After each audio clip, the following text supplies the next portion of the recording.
يا جماعة، لو قلتلكوا إن في واحد مصري كان زمان الناس بتضحك عليه وبيقولوا عليه مجنون، والنهاردة كل الناس بقت بتسأل هو إزاي كان عارف كل ده؟ هتصدق؟ الكلام ده عن توفيق عكاشة، الراجل اللي قال حاجات محدش صدقها وبعد سنين لقيناها بتحصل قدام عينينا بالحرف.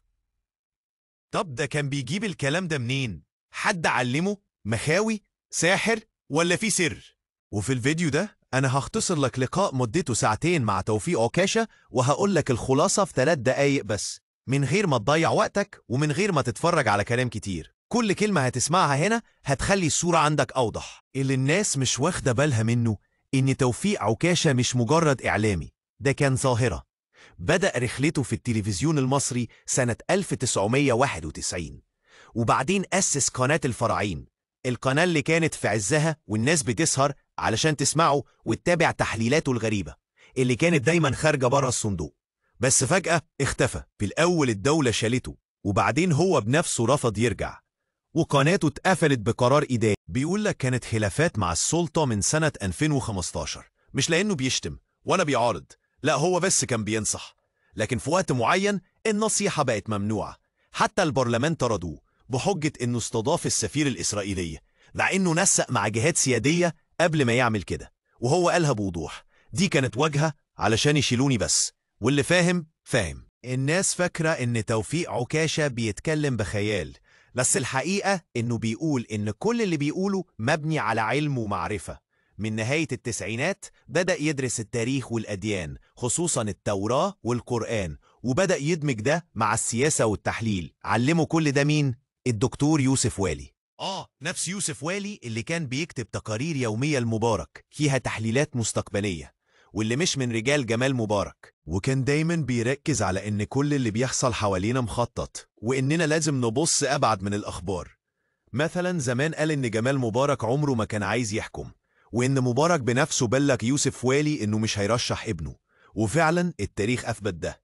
وقال كمان ان سقوط مبارك حصل لما تفك مثلث القوة اللي حواليه، عمر سليمان ويوسف والي وأسامة الباز، وكل ده حصل قبل الثورة بشهور. أما عن إيران فكان أول واحد قال إن إيران لازم تضرب، وإنها خطر مش بس علشان النووي، لأ علشان عقيدتهم وانتظارهم للمخلص. وبيقول إن إسرائيل وأمريكا سايبين إيران توصل لمستوى خطير من التخصيب علشان يضربوها وهم عندهم الحجة، ولما يضربوا الكبير في المنطقة هيبقوا هم الكبار. وبيأكد إن المرشد خامنئي هيتعرض لعملية اغتيال عن طريق أجهزة مخابرات مستغلين الفقر والقهر في إيران، وبعدها البلد هتتقسم دولة عربية في الأهواز، ودولة كردية تركمانية، ودولة فارسية صغيرة، أو يتعمل نظام فيدرالي. كل ده في رأيه مقدمة لحرب عالمية ممكن تبدأ قبل نهاية 2025. وتعالوا نشوف رأيه في ترامب. بيقول إن ترامب مش مجنون، بالعكس ده راجل مخابراتي بامتياز. كل تصريح بيقوله بيكون مدروس وبيخدم هدف معين. هو ونتنياهو كانوا بيلعبوا لعبة ثنائية، وكل اللي بيقولوه مخطط. وترامب كان جزء من خطة خداع إيران قبل الضربة.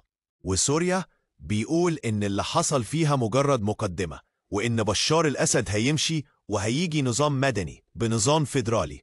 وتركيا كمان قال إنها هتتقسم وهترجع لحدود ما قبل الدولة العثمانية، والأكراد هيأسسوا كيان كونفدرالي كبير من أجزاء في إيران وسوريا والعراق. وبيكمل كلامه عن قطر وبيقول أدت دورها وانتهت مهمتها، الدور خلاص. وكمان توقعات تخص فلسطين، وبيقول الدولة الفلسطينية هتتأسس، لكن مش على الأرض اللي كلنا متخيلينها، دي هتبقى في مكان تاني، ممكن الأردن. وده مش رأي، ده عقيدة عند ناس معينة بيشوفوا إن تحقيق ده شرط لدخول الجنة. أما مصر فشايفة إنها أهم من القدس عند بعض الجماعات اللي بتحكم الاقتصاد والإعلام، وبيقول مصر ستحكم العالم. ليه؟ لأن مصر عندها الثروة البشرية الأكبر ومكانة دينية واقتصادية عظيمة. اللي عايز يفهم مصر يقرأ سورة يوسف. يوسف حكم مصر وعلم العالم إدارة الأزمات، لكن عكاشة بيحذر الأزمة الاقتصادية اللي بنمر بيها خطر على الأمن القومي، خصوصا مع القروض والإسراف. ولما اتكلم عن الجامعة العربية قال دي مجرد مبنى، وإنها اتعملت بأمر من وزارة المستعمرات البريطانية علشان يجمعوا العرب من غير ما يكون ليهم قوة حقيقية. وبيقترح نستخدم المبنى ده كمركز للأفلام السينمائية، بدل ما نضحك على نفسنا. ودلوقتي توفيق عكاشة بعيد عن الشاشات بس لسه موجود على تويتر، وبيقول أنا اتعلمت إعلام بجد مش بتاع طبل ومزمار. بيدي نصايح وبيتكلم من بعيد وكأنه بيقول أنا شفت اللي محدش شافه وقلتلكوا بس انتوا ما كنتوش بتصدقوا. مفيش في الدنيا أغلى من وطن، ده الكل عندي. أول ما يقولوا مصر ألاقي نفسي أبكي لوحدي. أتحدى أنا أي حد يحبنا في الكون ده قدي. هنحب مين غيرها؟ مصر اللي عايشين ننكرها، ولا حد